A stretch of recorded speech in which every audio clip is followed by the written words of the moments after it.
Established in 1991, PW Engineering is a privately owned engineering company based in Mosgiel, which carries out a wide range of contract work throughout New Zealand. Over the past 26 years, the business has grown from its starting point of 3 people to now employing over 40 staff. The manufacturing facility consists of 4 large workshops, with 1 dedicated for stainless fabrication and a separate machine shop.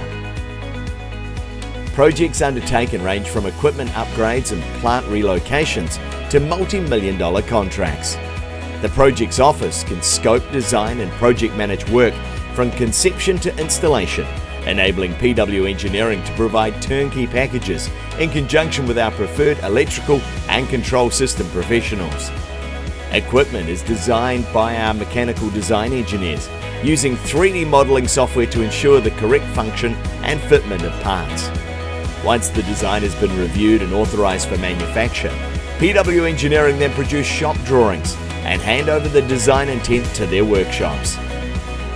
PW Engineering has a skilled team of fabricators, machinists and maintenance fitters who can work on a wide range of equipment both locally and nationwide, offering a 24/7 call-out service for clients. The machine shop has a number of CNC machine tools to manufacture components for custom equipment and also carry out production work for the likes of Fisher & Paykel and Giltag. The Dairy Services division provides new custom milking sheds with a range of herringbone and rotary platform options. PW Dairy Services also offers a maintenance and breakdown service to rural clients. The team at PW Engineering welcomes all inquiries and will be happy to discuss the best options for your requirements.